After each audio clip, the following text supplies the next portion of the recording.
Well, how's it going, people? I'm very glad you decided to join me on this fine night as we edge ever closer to 2024 with all of these cinematic joys it will bring. One of the most exciting is Nosferatu, of course, starring Bill Skarsgard, Lily Rose Depp, and Nicholas Hoult, just to name a few. But honestly, when you hear the name Robert Eggers, that should be enough to grab the attention of any self-confessed film fanatic, particularly those who have a tendency to indulge in well-made horror films like myself. So sit back, relax. I'm going to talk about some of the insight we've just gained from a recent interview with Eggers regarding the upcoming Nosferatu film. And believe me, there is much to get excited about.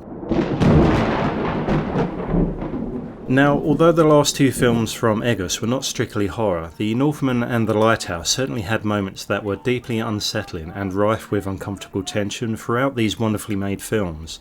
His first picture in 2016, however, simply titled The Witch, was an unexpected delight for us cinemagoers and fans of horror, but perhaps more to the point, it was just a fantastic achievement in filmmaking for many reasons.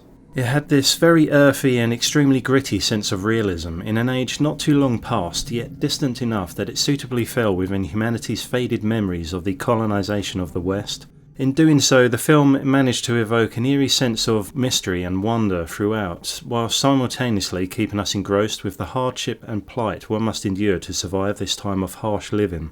The film oozes dread from start to finish, and for a picture that was mostly shot outdoors, I've never felt so claustrophobic. The Blair Witch Project is still the biggest culprit for making me significantly more scared of the woods, but Eggers did a pretty damn good job here as well, I'd say. The icing on the cake was that we were none the wiser in learning anything about the antagonist, the witch in the woods. Was she a European settler that blended in with the others, or perhaps something far more sinister, maybe an ancient spirit or deity as old as the forest itself? Her elusiveness only fueled the fire in succeeding to frighten us ever more. So here we are, edging ever closer to Robert Eggers' fourth and perhaps most important film, Nosferatu. In my previous video, I spoke briefly on the history involved in previous versions of the film, but with this new edition from Eggers, it will be Nosferatu's second official remake of the 1922 original, and I think it's safe to say it's going to be good, like really damn good. So there are a few juicy things to discuss from the first look article we have been given courtesy of Empire magazine, and what we might expect from this film. There are some very interesting conversations with the director Robert Eggers that we definitely need to go over, but I also want to express some of my thoughts about the two images released to us as well. I'll display the two images as I go over some of the questions and answers discussed in the article, but let's just breathe in the beauty of this image for a moment. Some of what I'm about to talk about will hopefully give more understanding and validity as to why this photo inspires terror in me. But if you didn't know this was a Robert Eggers film and the reasons for him making it, then out of context it could just be a spooky image, I guess. However, the first question Eggers is asked in the article is why this film has been a lifelong obsession for him after watching the 1922 original at the age of 9. He replies by speaking about seeing the film on VHS and also watching the restored versions, which he says afforded him a better understanding of F.W. Murnau's intentions. Murnau is the German film director who created the original Nosferatu, if anyone wasn't sure. He talks about the magic of that first 16mm film put onto VHS and how Max Schreck's makeup worked surprisingly well at the time, as it was seamless with the grainy footage that was just a product of old film. But what really interested me in his reply and how it could relate to this new instalment was when he spoke about the original film's ability to scare you because it was silent. He says it was more haunting this way because it was void of any cheesy or corny organ tracks in the background. Now, I do wonder, looking at this image, if we can expect some fairly long and suspenseful scenes in almost pure silence. I can imagine in this photo of Ellen Hutter, played by Lily Rose Depp, she is most likely seeing some kind of transformation of Bill Skarsgard's character, Count Orlok, the vampire. So wouldn't it be great if the director's admiration for the 1922 silent film was somehow translated into this modern remake?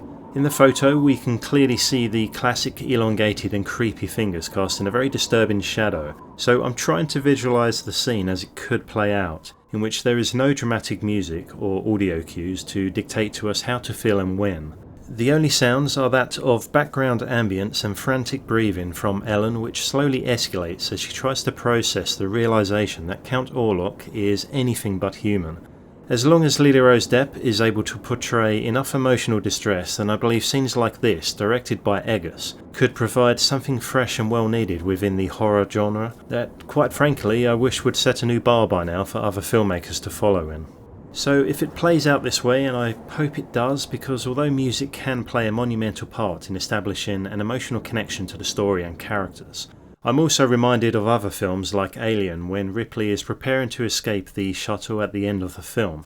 There is a splash of orchestral music here and there, not much, but it's mostly terrifying, because of the chilling silence in between as she's trying to figure out a plan whilst gearing up and not knowing how long it will be before the creature decides to attack. The anxiety she feels in such a confined space and close proximity to the xenomorph is so palpable you can almost touch it.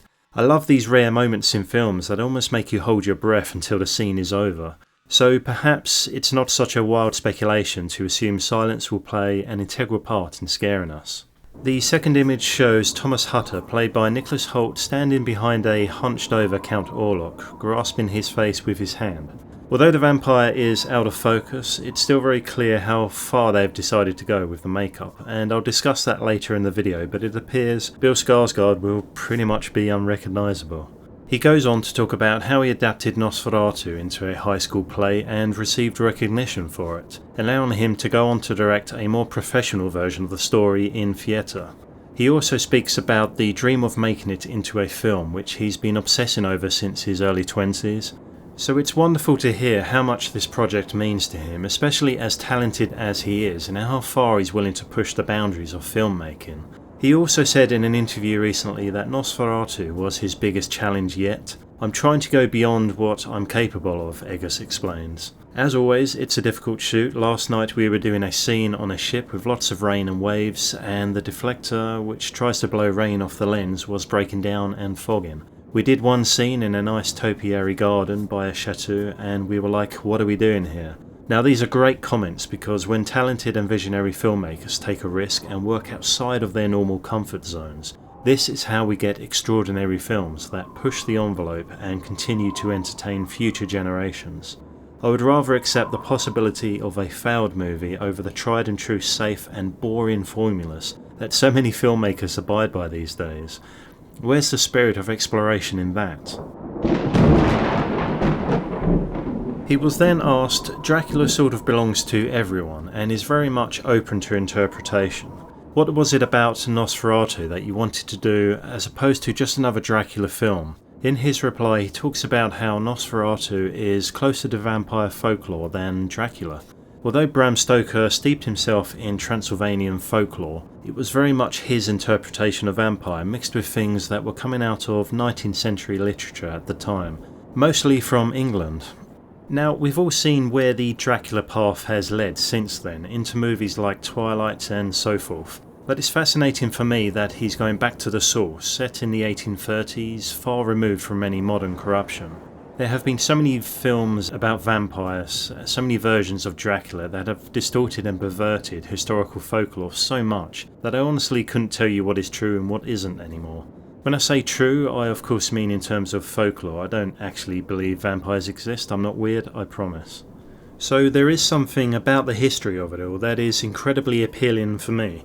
A true period piece going back to an older time and set in Transylvania and Germany, where it might seem more feasible for a powerful vampire to remain hidden and perhaps maintain some control over the populace in surrounding villages. After watching his previous films, I can only imagine the period piece aspect will be quite full on. You know, from the aesthetics of architecture and wardrobe designs all the way to the spoken language. I am assuming all the dialogue will be in English, but it would be great if there was some German or Romanian in there too, just for authenticity, you know. And speaking of aesthetics, he is asked how faithful to the original are they going to be. His answer is very reassuring because he talks about what inspired the original and how they have effectively amplified what already worked fine. The original was inspired by shadows and the Impressionist movement in artwork at the time. Paintings from Caspar David Friedrich and Biedermeier fueled the composition and research for the seminal film.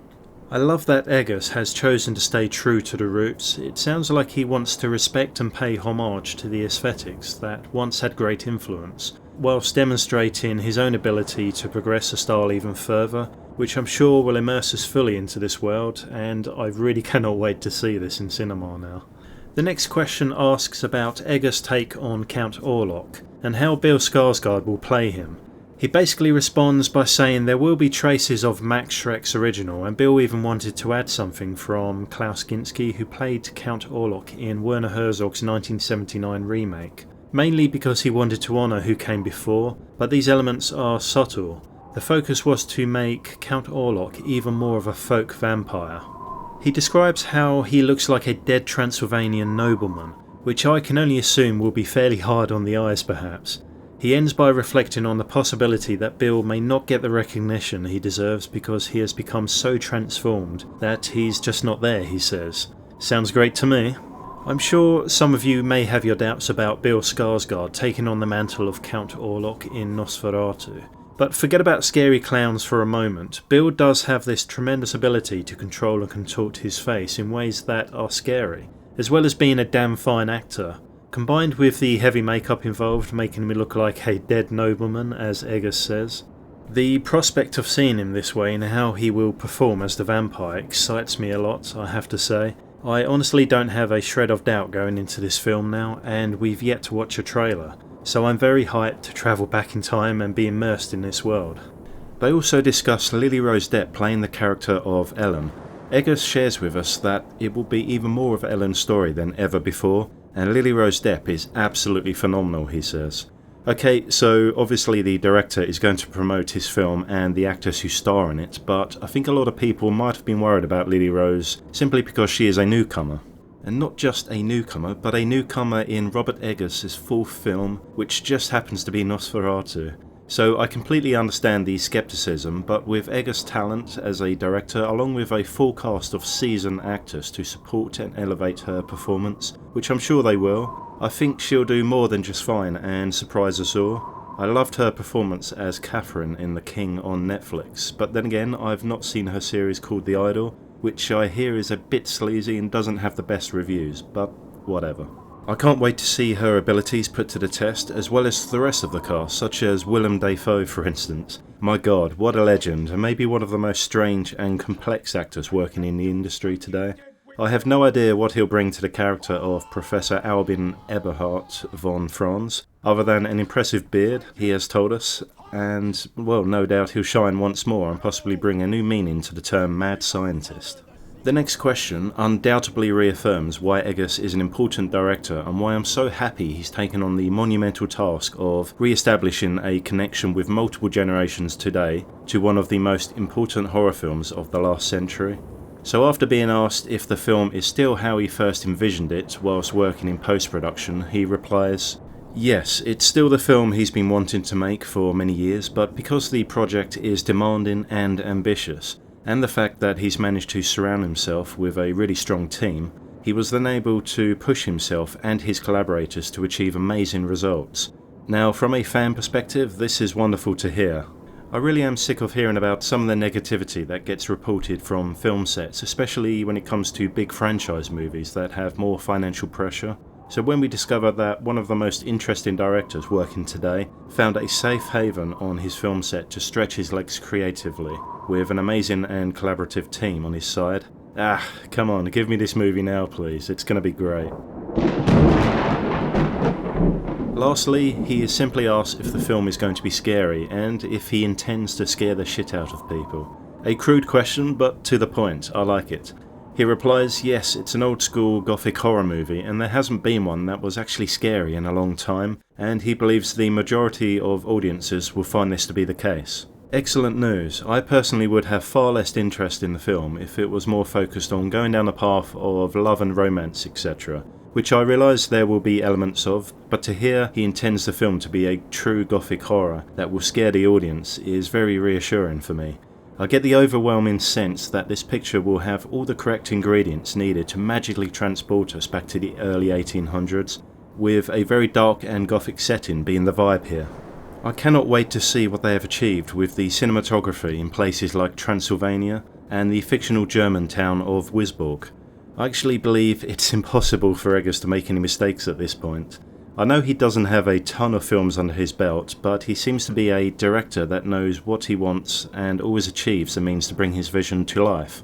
Okay, right, so as the film is possibly still a year away, I hope to make more videos on Nosferatu, but you never know, we may just get a nice surprise in the form of an early teaser trailer within the next 3 to 4 months. So a big thanks for tuning in, and I hope you got something from this little talk. Let me know in the comments, as always, what you're excited about regarding the film, and in the meantime, please stay entertained. I'll see you next time.